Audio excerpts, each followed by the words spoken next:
হ্যাঁ, আমি বদলে গেছি। আমি বদলে গেছি আমার দায়িত্বের জন্য, আমি বদলে গেছি আমার পরিবারের জন্য, তোমাদের সবাইকে ভালো রাখার জন্য। মানে? আগে তুমি সবসময় আমাকে বলো, বিয়ের আগে সারাক্ষণ আমি তোমার পিছন পিছন ঘুরতাম, তোমাকে দেখার জন্য চোরের মতো তোমাদের বাসায় পর্যন্ত গিয়েছি। আর বিয়ের পর মানে এখন কেন তোমার সাথে আমি আগের মতোই পাগলামিটা করছি না?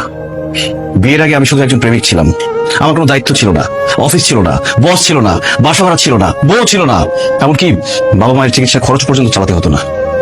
আমার পৃথিবীতে ছিল শুধু তুমি আর তুমি, তাই শুধু তোমাকে দেখতে চাইতাম, তোমার পিছন পিছন ঘুরতাম, তোমার জন্য পাগল হয়ে যেতাম। বিয়ের আগে তুমি শুধু আমার প্রেমিকা ছিলে, তোমার জন্য আমার এক্সট্রা কোনো খরচ করতে হতো না। কিন্তু বিয়ের পর তো তুমি আমার বউ, তোমার ভরণ পোষণ, তোমার দায়িত্ব, তোমার থাকা খাওয়া সবকিছু দায়িত্ব আমাকে দিতে হচ্ছে। আমাদের বাসা ভাড়াটা এখন আমাকে দিতে হয়, আমার বাবা মায়ের চিকিৎসার খরচ আমাকে দিতে হয়। আর এই সংসারের পুরো দায়িত্বই তো এখন আমার। আর আমার চাকরি আছে, সেখানকার কাজটাও তো আমাকেই করতে হয়। আখি, বসের মন জুগিয়ে চলতে হয়। তুমি সবসময় আমাকে বলো না আমি তোমার পাশে শুয়ে থাকি, কিন্তু তারপরে তোমার সাথে হাসি মুখে কেন কথা বলি না? কারণ আমি তখন চিন্তা করি, আমি ভাবি যে আমার বউটার মুখে সবসময় হাসি কিভাবে ধরে রাখতে পারবো। ওই দিন তুমি সাজগোজ করে নতুন শাড়ি পরে আমার সামনে এসেছিলে, আর আমি তোমার প্রশংসা করিনি বলে তুমি আমার উপর রাগ করেছো। কিভাবে আমি তোমার প্রশংসা করবো? আমি তো তখন ভাবছিলাম যে আমি কিভাবে আমার বউকে আরেকটা নতুন শাড়ি কিনে দিতে পারবো, কিভাবে আমার বউটা সবসময় সাজগোজ করে থাকতে পারবে, সেটা নিয়ে ভাবছিলাম। আমি প্রশংসা করতে পারিনি এই জন্য। আমি 9টা থেকে 5টা পর্যন্ত অফিস করি, মাঝে মধ্যে এক্সট্রা কাজও করি। অফিসে বসের সাথে কথা বলে, কলিগদের সাথে কথা বলার পর আর কথা বলার মতো কোনো শক্তি থাকে না আমার, তাই এসে আমি শুয়ে পড়তে চাই। আখি, দিন শেষে আমিও মানুষ, আমি রোবট না। আমিও ক্লান্ত হই, আমার ঘুম আসছে, আমার ঘুম আসতে ইচ্ছে করে।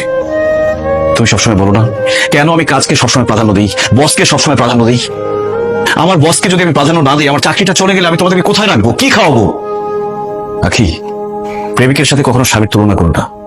একজন প্রেমিকের কোনো দায়িত্ব নেই, সে অনেক কিছু করতে পারে, কিন্তু একজন স্বামীর মাথায় তার স্ত্রী, তার সংসার, তার বাবা মা সবকিছুর দায়িত্ব থাকে। আর একজন স্বামী নির্দিষ্ট একজন মানুষকে খুশি করার জন্য চাইলে অনেক কিছু করতে পারে না। একজন প্রেমিক তার প্রেমিকাকে যতটুকু ভালোবাসে, একজন স্বামী তার স্ত্রীকে অনেক গুণ বেশি ভালোবাসে।